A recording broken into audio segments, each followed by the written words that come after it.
بسم اللہ الرحمن الرحیم۔ طوفان گزرنے کے بعد جب کشتی جودی پہاڑ پر رکی تو اس میں سے 80 افراد اترے۔ اس بارے میں حضرت عبداللہ بن عباس رضی اللہ تعالی عنہ سے روایت ہے کہ طوفان نوح گزرنے کے بعد 80 افراد کشتی سے اترے۔ انہوں نے اور ان کی اولاد نے زمین کو نئے سرے سے آباد کیا۔ وہی لوگ طوفان گزرنے کے بعد اس دنیا کے باشندے تھے۔ حضرت امام ابن عساکر اپنی کتاب تاریخ دمشق لابن عساکر میں لکھتے ہیں کہ حضرت آدم علیہ السلام کے دنیا میں تشریف لانے سے لے کر اب تک 9299 سال گزر چکے ہیں، اور حضرت نوح علیہ السلام اور حضرت موسیٰ علیہ السلام کے درمیان وقفہ 1907 سال ہے۔ حضرت آدم اور حضرت نوح کے درمیان 1142 سال کا فرق ہے، یعنی حضرت آدم کی وفات کے تقریباً 1420 سال بعد طوفان نوح کا عذاب دنیا پر واقع ہوا۔ جب یہ 80 لوگ کشتی سے اترے تو یہ شروع میں بابل کے ارد گرد آباد ہوئے، اور وہاں انہوں نے ایک بازار بھی قائم کیا جس کو سوق شمانین یعنی 80 افراد کا بازار کہا جانے لگا۔ شروع میں یہ مختلف زبانیں بولتے تھے، پھر اللہ پاک نے ان پر کرم کیا اور ان کو ایک نئی زبان عربی سے متعارف کروا دیا۔ حضرت نوح کی اولاد کے بارے میں 2 روایات پائی جاتی ہیں۔ پہلی روایت یہ ہے کہ طوفان سے قبل حضرت نوح کی کوئی اولاد ہی نہ تھی، جبکہ دوسری روایت جو کہ کافی مستند ہے کہ طوفان سے پہلے حضرت نوح علیہ السلام کی اولاد موجود تھی، جبکہ ان کے بیٹے سام کی عمر 98 برس تھی۔ یہ یاد رہے کہ طوفان نوح میں تمام انسانیت کو اللہ پاک نے ہلاک کر دیا، سوائے ان 80 افراد کے جو کہ حضرت نوح علیہ السلام پر ایمان لائے اور کشتی میں سوار ہوئے۔ آج یہ ساری دنیا نسل نوح علیہ السلام ہی مانی جاتی ہے۔ اللہ پاک قرآن مجید میں فرماتا ہے، اور ہم نے اس کو اور اس کی اولاد کو باقی رکھا۔ حضرت ابن عباس سے روایت ہے کہ حضرت نوح کے 4 بیٹے پیدا ہوئے، سام، حام، یافس اور کنعان۔ حضرت سام کی اولاد سفید اور گندمی رنگت کی پیدا ہوئی۔ حضرت حام کی اولاد کالی پیدا ہوئی۔ تیسرے بیٹے حضرت یافس کی اولاد سرخی مائل پیدا ہوئی۔ چوتھا بیٹا کنعان تھا جو کہ طوفان نوح میں ہی غرق ہوا تھا۔ حضرت ابو قتادہ سے روایت ہے کہ تمام انسان حضرت نوح علیہ السلام کی ہی اولاد ہیں، چنانچہ یہ 80 افراد کی اولاد بڑھتے بڑھتے 1 لاکھ تک پہنچ گئی، تو انہوں نے بابل کو اپنا مسکن بنایا۔ جبکہ تنگ جگہ پڑنے لگی تو یہ لوگ دوسرے علاقوں کی طرف بھی ہجرت کرنے لگے۔ حضرت نوح علیہ السلام کے 3 بیٹوں کا ذکر جو ہم پہلے بھی کر چکے ہیں، آپ کو بتاتے چلیں کہ سام کو یہ ایشیا، حام کو افریقہ اور یافس کو یورپ کا جد امجد کہا جاتا ہے۔ اس بات کو تاریخ کی تقریباً تمام کتب میں بیان کیا گیا ہے، یہاں تک کہ مغربی تاریخ دان بھی اس کو مانتے ہیں کہ اس وقت جو ہم دنیا میں موجود اقوام ہیں سب کی سب حضرت نوح علیہ السلام کے انہی 3 بیٹوں کی اولاد سے ہیں۔ مزے کی بات یہ ہے کہ حضرت نوح علیہ السلام کے 3 بیٹوں میں سے حضرت سام کو یہ اعزاز حاصل ہے کہ طوفان گزرنے کے بعد آنے والے تمام انبیاء انہی کی نسل سے تھے۔ آئیے دوستو، سب سے پہلے حضرت نوح علیہ السلام کے بیٹے حضرت سام کی اولاد کا ذکر کرتے ہیں۔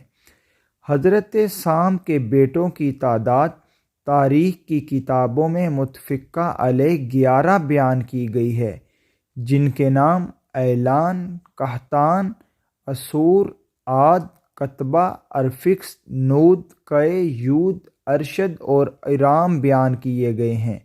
ان میں سے ارام کے 4 بیٹے تھے جن کے نام اوس، جتر، ہول اور ہس تھے۔ جتر کے بیٹے کا نام سمود تھا، یہی حضرت صالح علیہ السلام تھے اور آپ قوم عاد کے پیغمبر ہوئے۔ اوس کے 2 بیٹے تھے، ان میں سے ایک کا نام عاد اور دوسرے کا نام ابیل تھا۔ عاد سے ہی قوم عاد وجود میں آئی۔ ابیل کے بیٹے یثرب نے ایک بستی آباد کی جو اس کے نام کی مناسبت سے یثرب مشہور ہوئی، لیکن جب نبی مکرم حضرت محمد مصطفیٰ صلی اللہ علیہ وآلہ وسلم نے مکہ سے یثرب ہجرت کی تو اس کا نام مدینہ منورہ رکھ دیا گیا۔ سام کے بیٹوں میں سے ارام کے علاوہ صرف ارفکسد کی اولاد کا تذکرہ تواریخ میں موجود ہے۔ ارفکسد کے 2 بیٹے شالخ اور کیمورس تھے۔ کیمورس فارس کا جد امجد بنا۔ کیمورس کے 6 بیٹے عراق، فارس، سیامک، شام، تور اور دمغان اپنے اپنے علاقوں اور ان کی نسل کے مورث اعلیٰ کہلائے۔ انہی میں سے سیامک کے بیٹے ہوشنگ کو فارس کے بادشاہوں کا جد امجد کہا جاتا ہے۔ اسی طرح ارفکسد کا جو دوسرا بیٹا شالخ، اس کا صرف ایک بیٹا تھا جس کا نام آبر تھا۔ تاریخ دانوں نے انہی آبر کو حضرت ہود علیہ السلام بھی لکھا ہے۔ جتر کے بیٹے سمود جو حضرت صالح علیہ السلام تھے، ان کے 2 بیٹے تھے، ایک کا نام فلج تھا اور دوسرے کا نام یکتان تھا۔ فلج حضرت ابراہیم علیہ السلام کے جد امجد ہیں، جبکہ یکتان کے 12 بیٹے تھے اور وہ سارے عرب میں آباد ہوئے۔ انہی کی اولاد عرب ممالک میں پھیلی یہ تھی۔ حضرت نوح علیہ السلام کے پہلے بیٹے سام کی اولاد۔ اب حضرت نوح علیہ السلام کے دوسرے بیٹے حام کی اولاد کی تفصیل آپ کو بتاتے ہیں۔ حضرت حام کے 10 بیٹے تھے، ان کے نام اکوش، حبش، نام، بویا، فوت، افرنج، سندھ، کنان، ہرمز، مصر اور ہند تھے۔ ان میں سندھ کی اولاد نے سندھ، کنان کی اولاد نے کنان یعنی شام، مصر کی اولاد نے مصر، حبش کی اولاد نے حبشہ اور ہند کی اولاد نے ہند کو آباد کیا۔ اسی طرح سے مصر کو مصریوں کا جد امجد کہا جاتا ہے۔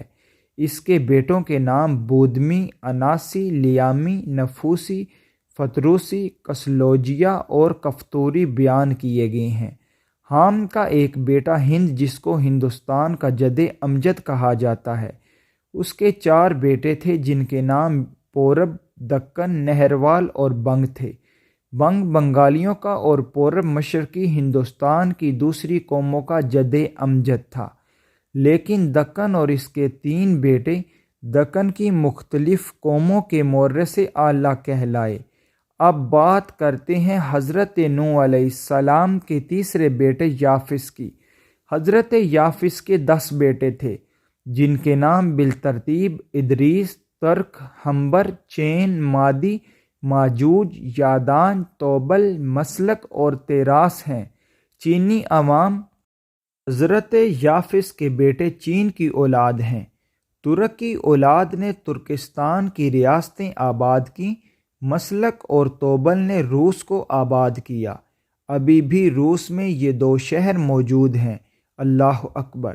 دیکھیے میرے اللہ کی شان، کیسے حضرت آدم سے انسانوں کی ابتدا کی اور پھر طوفان نوح میں ایک دفعہ سبھی انسانوں کو ختم کیا، اور کس طرح پھر دوبارہ طوفان نوح کے بعد کروڑوں انسانوں کو پیدا کیا۔